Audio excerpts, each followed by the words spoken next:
We are down in Scottsdale, Arizona for training camp. It's all work right now. Training camp is important because we come down here, it's sea level, it's warm, we can do some of the faster work that we can't really do in Boulder. I'm from Minnesota, and so Boulder winters feel pretty mild. But here you can go to the track and just totally focus on hitting your intervals versus thinking, oh, you know, there's a 20-mile-an-hour wind, or we got to shovel the track, or I guess Dathan has to shovel the track. Usually we're training at least twice a day. We run in the morning, run in the afternoon.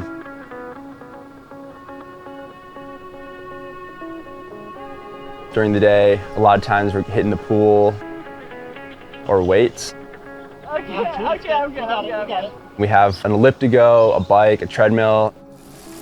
Yeah, I'm already in pain and this is the warm-up. People are always training or trying to get your time in the altitude tent or else getting treatment.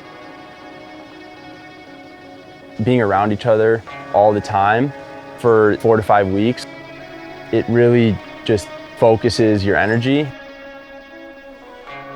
As much as it is a physical part of the training, getting ready, there's a mental component that just makes it super important. We are on the verge of our first races, and I think everybody's kind of starting to get into that mental space for the upcoming Olympic summer.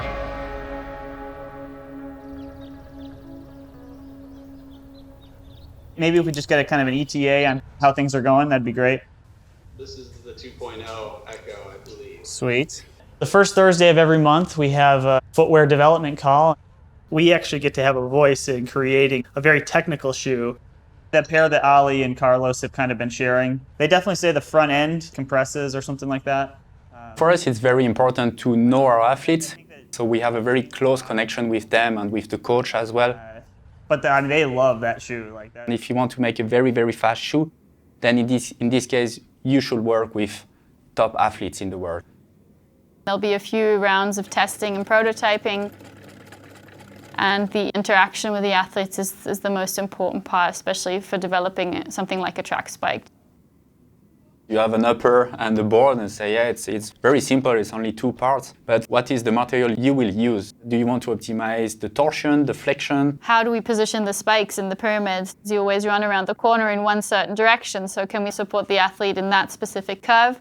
So it looks simple, and that's great. But at the end, it's a very detailed shoe with a lot of technology and small details to save the last tiny percentage to have the gold medal, maybe.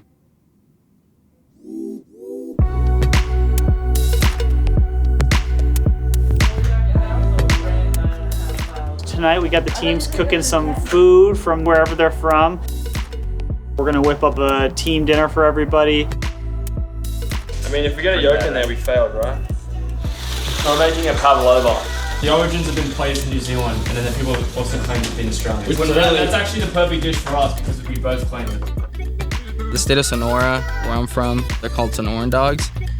Hot dogs wrapped in bacon. Making some wings and kielbasa, sausage. As the dietetics major, I always just kind of feel obligated to feed them vegetables.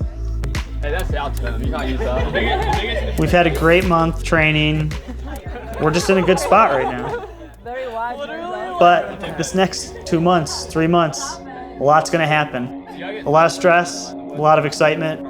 All these races that we have coming up, this is the time to really try to get those Olympic qualifiers that we've really been focusing on all year.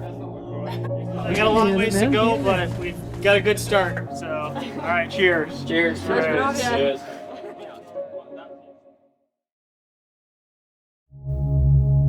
You always have to be paying attention to what your competitors are doing. You're listening to the breathing, engaging that back to how you're feeling and saying, hey, can I make a move?